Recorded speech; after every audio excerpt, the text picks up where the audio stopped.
afternoon or good evening whenever you're watching this, and welcome to another edition of The Outside Noise. I'm Taylor Hodges with HottyToddy.com, and this is the show where we talk about everything Ole Miss related and maybe sometimes a few things that's not Ole Miss related, but tangentially related to Ole Miss. That'll be the theme.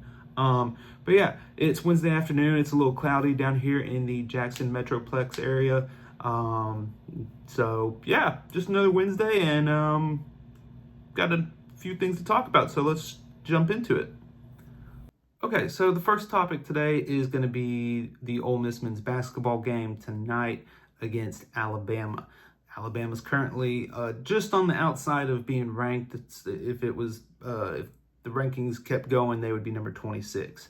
I think it's 26 in the AP, 27th in the coaches poll, and then in KenPom they're number 20, and the net rankings Alabama is number 23.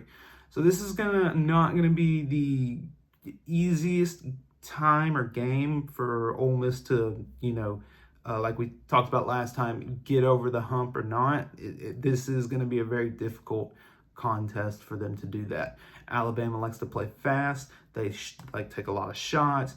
They're third in the nation in scoring offense with 91.8 points per game. And then additionally, they're one of the best rebounding teams in the country as well. They rank top 10 in defensive rebounds and top 20 in total rebounds. And they don't give away too many possessions either, if that makes sense. Like their assist to turnover ratio is top 25 in the nation, and then they just don't give away the ball as much as others do, and that's where it's going to be hard for Ole Miss, because it's a totally different style of play than what they want to do. Ole Miss wants to be a little more defensive and kind of muck things up, slow things down, throw some junk out in the opponent's way. So it's contrasting styles. It could work. It's sports. Hey, anything can happen.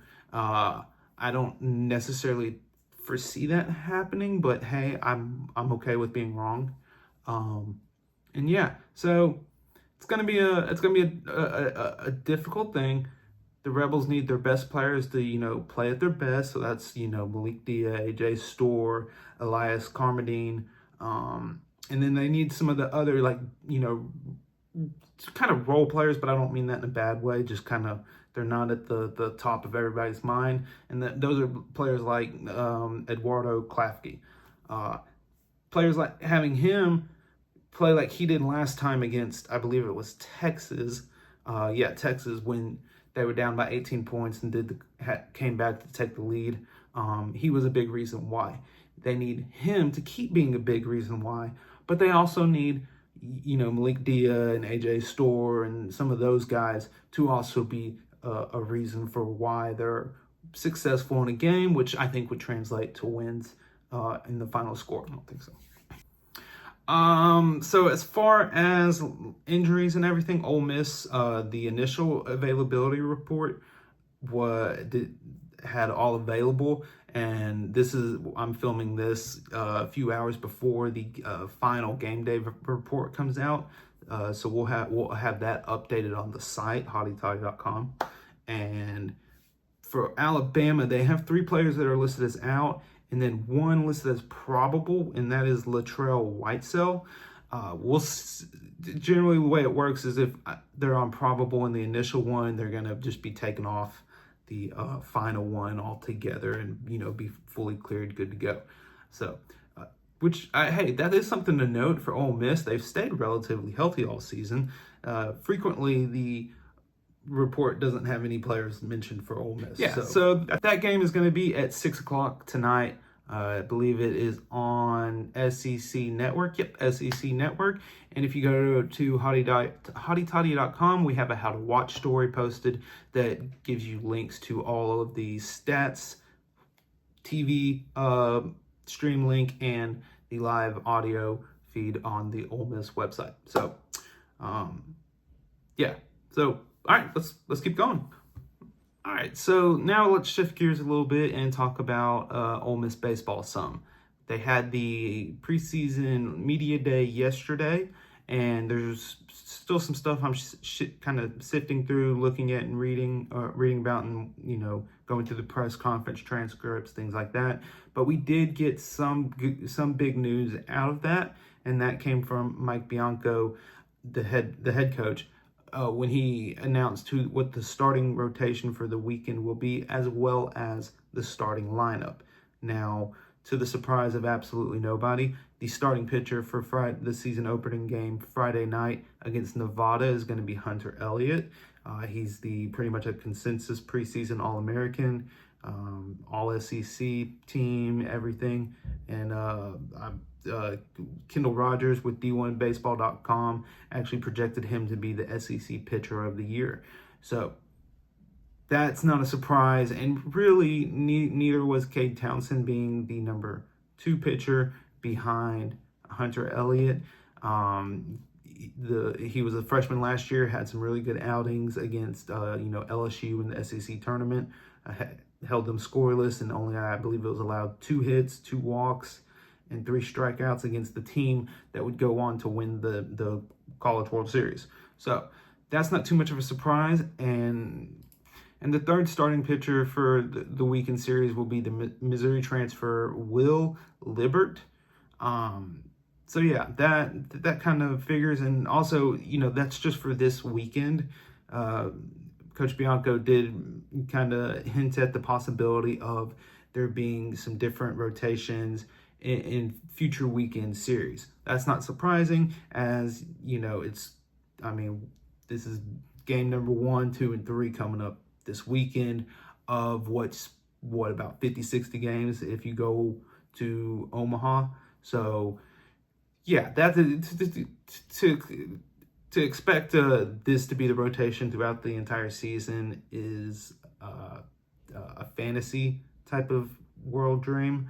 So I think we'll see a couple different ones, but the one consistent thing will be Hunter Elliott as that Friday night ace pitcher role. And I think that the Rebels are hoping that Cade Townsend is going to start growing into that role this season and be the ace pitcher next season. He's got all the tools there. What he did last year, and then also he's talked yesterday about adding 2 new pitchers, a 2-seam fastball and a sweeper. So that will help with him becoming that ace type of pitcher role. He doesn't have to be that this year, barring an injury. So he can kind of develop into that this year. And like I said in a column earlier today, having a number 2 pitcher who could also be considered an ace that puts you so far ahead of everyone else, because it's basically 2 wins that you're going to get, and you can kind of count on them, bank them, but anything can happen. So and we also got, like I said, we got the starting lineup, at least for Friday's game. Based on what Coach Bianco was saying, I would expect to see some different variations this weekend. But right now, and even then, there are still some kind of things that are up in the air, that there wasn't like a definitive, this is the starter at, this position. But just running through it real quick, we got, I'm going to have to look at it. Will Furnace at first base, he's returning. Dom Decker is going to be starting at second base. Now, if that name sounds familiar, he was with Murray State last year when Murray State came to Oxford and won that NCAA regional and ended Ole Miss's season. And actually, Dom Decker had a home run off of Cade Townsend, which Cade talked a little bit about yesterday. And it's all in good fun. It was all in good fun. They're teammates now, so there's hard feelings there. But moving on, at third base is Judd Utermark. Again, that's not a surprise. And at shortstop is going to be Braden Randall. And catcher, again, not really a surprise here, Austin Fowley. Center field, you'll have Hayden Federico there, and I believe I saw that this is gonna be his first season in center field, which can be a little bit of a problem, but it's not like they made this decision yesterday and he hasn't had enough time to prepare for it. So I think he'll be fine. And then the two positions that are up in the air are the corner outfield spots at left and right field. Coach Bianco gave three names basically for those positions, and it's Daniel Pacella, Tristan Becerra, and Cannon Golden. A lot of some young guys, not a lot of experience, and so it's going to be who separates themselves from the others to get the full-time starting job, or it could just be a rotation. Who knows? Designated hitter was mentioned as Colin Reuter, and Coach Bianco also talked a little bit about him and his defensive development. So he won't always be the DH. He could get some playing time at first base if Will Furnace needs a day off, or put Will Furnace at DH and have Colin play first. But it's just different pieces of the puzzle you can put together and do different things with. So that's going to be what the opening day lineup will look like. It's got a few question marks, but I mean, really, there's a lot of. There's, I think, 60 plus home runs returning from last season to this season in this lineup. So they'll have some pop, and then you combine that with the pitching staff, which several people were talking about yesterday about how this is one of the best, the deepest staffs that they have seen at Ole Miss. So put those two things together, and you have a recipe for a lot of success. All right, and so just to wrap up this episode today, we'll talk about the big story that every Ole Miss fan is eager to see and hear happen, and that is tomorrow's preliminary injunction hearing for Trinidad Chambliss. My opinion on the matter and thoughts haven't really changed since we last spoke Monday, but I did put a story out yesterday kind of looking at the three different requirements that he has to meet to be granted the injunction. And one thing that kind of jumped out to me as maybe a possible concern was that NIL, that $5 million NIL deal that was reported. Can't remember who was first, but it was probably either ESPN or one of the On 3 guys or 24/7 Sports guys. Someone over there was anyways. That deal sets a value on what Trinidad Chambliss was going to earn.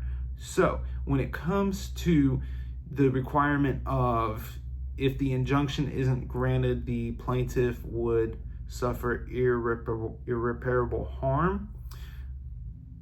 Usually that harm it comes when money can't make up for the loss or the harm, if that made sense. And now we have this NIL deal that puts a dollar amount on what he would miss out on earning. And we all know it's a joke, but it's a true joke that the top college players, they take a pay cut when they go to the NFL. And that's what Trinidad Chambliss is not trying to avoid, but that's the situation. He's not going to be a top 15. I think I looked it up. I think 13th overall pick is usually around where the $5-6 million line in the rookie wage scale is. And he could. NFL teams have made crazier draft choices before, but I don't think so. So that's something to just take in and consider.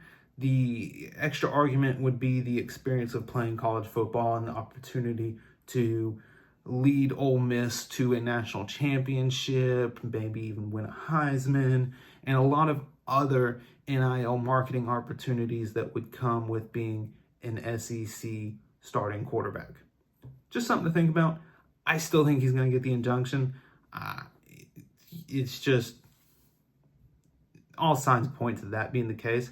But you never know. Just like in sports, anything can happen. So, all right, and so that's going to wrap up today's episode of The Outside Noise. Once again, I am Taylor Hodges with HottyToddy.com, and be sure to check out our website for stories throughout the day, columns, opinion pieces. We kind of do more reaction type of stuff than, your traditional like game stories and stuff like that. Trying to give you something a little more different. But yeah, that's going to do it for today. And be sure to check us out on all the social medias, Facebook, Twitter, or X, whatever it's called now.